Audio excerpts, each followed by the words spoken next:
पटना के अटल सभागार में एक अलग ही सियासी तस्वीर देखने को मिली है। प्रदेश भाजपा कार्यालय में पार्टी अध्यक्ष डॉक्टर दिलीप जायसवाल और उप मुख्यमंत्री सम्राट चौधरी की मौजूदगी में बड़ी संख्या में पसमानदा मुसलमानों ने भाजपा की सदस्यता ली। ये वही वर्ग है जिसे हाल के वर्षों में वक्फ बोर्ड संशोधन बिल जैसे मुद्दों के जरिए बीजेपी ने बार बार संबोधित किया और अब पार्टी उन्हें अपने साथ लेकर राजनीतिक मंच पर उतारने की रणनीति बना रही है। लेकिन सवाल ये उठता है कि आखिर ये पसमानदा मुसलमान हैं कौन? मुस्लिम समाज के भीतर भी जातिगत वर्गीकरण मौजूद है। ब्रॉडली 3 वर्ग माने जाते हैं: अशराफ, अजलाफ और अरजाल।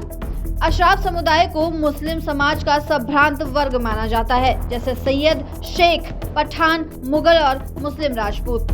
अजलाफ और अरजाल वे वर्ग हैं जो सामाजिक और आर्थिक रूप से पिछड़े हुए हैं।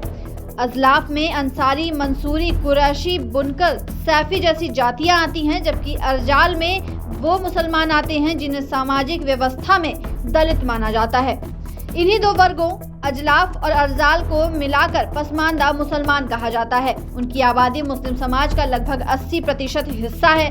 बीजेपी की नज़र अब इन्हीं पसमानदा मुसलमानों पर है।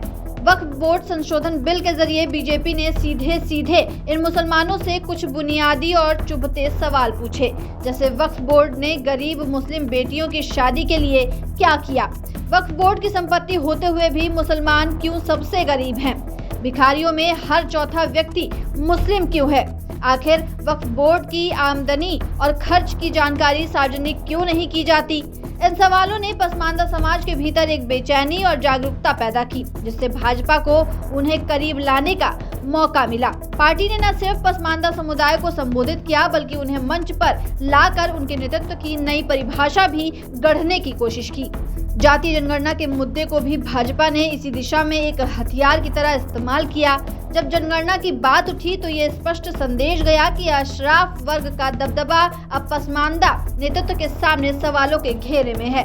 भाजपा ने संकेत दिया कि अगर मुस्लिम समाज में लोकतांत्रिक नेतृत्व चाहिए तो पसमानदा को सामने आना होगा। ये एक नई राजनीतिक सामाजिक रणनीति है जिसमें बीजेपी ने उस तबके को आवाज दी है जिसे लंबे समय से नजरअंदाज किया जा रहा था। अब देखना ये होगा कि क्या पसमानदा मुसलमान सच में भाजपा के इस आह्वान को स्वीकार करेंगे या ये रणनीति भी सिर्फ एक राजनीतिक प्रयोग बनकर रह जाएगी। ऐसी तमाम अपडेट्स के लिए बने रहिए दस्तक न्यूज़ 24 के साथ।